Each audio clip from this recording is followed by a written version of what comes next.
Welcome to West Explains Best. Today we're going to be discussing Chapter 7.6, which is Equations with Radicals. So let's go ahead and get started.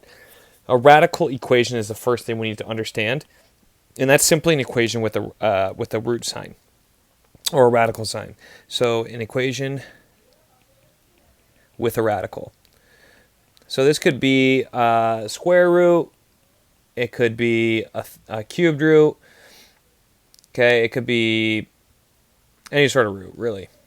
It could even be in the form of an exponent with a rational exponent with a fraction.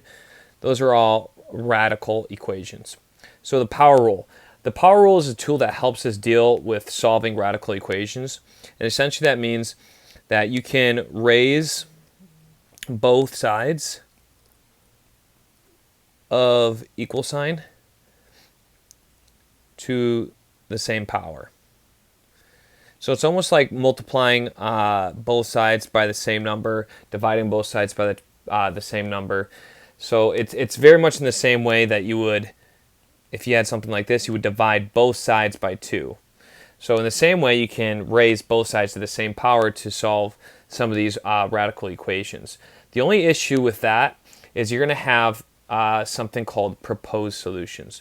So these are solutions that appear to be solutions, but we don't know for sure.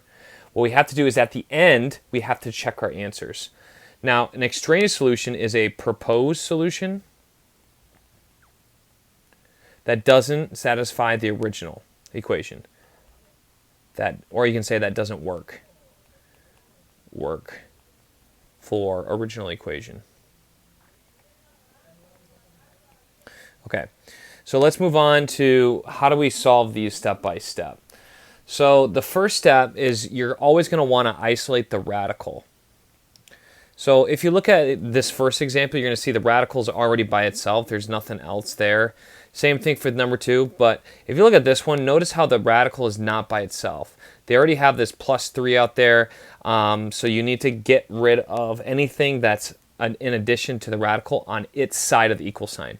So right here, the radical is by itself, you're good to go. But if we had a 2 here, we'd want to divide both sides by 2 to get rid of that 2 first. So that's the first step. Make sure the radical is by itself. The second thing is you're going to use the power rule. For most of these problems, you're going to be squaring both sides. So you raise both sides to the same power. Raise both sides to same power. Step 3, you're going to solve. This is just normally what you do with equations. You're going to use reverse order of operations, and you're going to get the x or the variable by itself. And step 4, you're going to check the proposed solutions. So in step 3, you are going to get proposed solutions. You're not going to get actual solutions, so you need to check them. And then you discard extraneous solutions. Extraneous solutions. So extraneous again means solutions that don't fit in the original equation. So as we said in the step-by-step process for this first example, we already have the first step done. We isolated the radical, so we're going to move directly into step 2, which is we're going to undo this radical. Since it's a square root, we undo the square root by raising both sides to the second power. Once we do that, we get x equals 9. Now, this is our proposed solution. This is our PS, our proposed solution. We need to check it. So we need to see if there's anything wrong with this statement. Is the square root of 9 3? Yes, there's nothing wrong with this, so we can move on. In this step, when we're checking for extraneous solutions, we're really looking out for imaginary numbers. So that's what we really need to check for. Okay, so let's go ahead and move on to the next one. Again, step 1, check for make sure the radical is by itself. It is, so we can go ahead and use the power rule. So we're going to raise both sides by the second power, and we get 3x plus 4 equals 64. Now we solve. So we're going to solve this just like a normal 2-step equation. We get 3x equals 60. We divide by 3. X equals 20. We still have to check this though, so we're going to plug this back in when we're done and see if it works out. So we get 3 times, this is where I'm going to plug in my 20, and then I just continue with everything else that was in the statement. So I have square root of 20 times 3 is 60, plus 4 equals 8. So then we say to ourselves, is the square root of 64 8? And of course it is. Really what you're doing here is you're checking, will this give you an imaginary number? The rest is, I mean, you could check your answer by proceeding through these steps right here, just kind of checking your answers. But really, you're just checking to see for extraneous roots, you're just checking to see if there's imaginary numbers. Now, like I said earlier, this next example, you're going to have to solve, you're going to have to get the radical by itself first. So here we have the 3, and we're not ready to square it. You do not want to square this because you're going to get radicals still, and you don't want that. You want to get the radical by itself, and it makes it a lot easier. So we subtract 3, we get square root of 5x minus 1 equals negative 3. Now we have to square both sides. So we're going to square both sides because the radical is by itself. We get 5x minus 1. Basically undoes the radical sign, equals 9. We're going to add 1 to both sides. We get 5x equals 10. We divide both sides by 5. We get x equals 2. So now we need to plug this back in. Do we get any sort of problems with imaginary numbers? It doesn't look like it. It's plus 3, sorry, equals 0. So we get square root of 10, we get 9, okay? And I think we're good there. So we could do square root of 9, sorry, plus 3 equals 0. So we get 3 plus 3 equals 0. Okay, now we have a problem. This does not make a true statement. So this is an extraneous solutions, and this problem has no solution.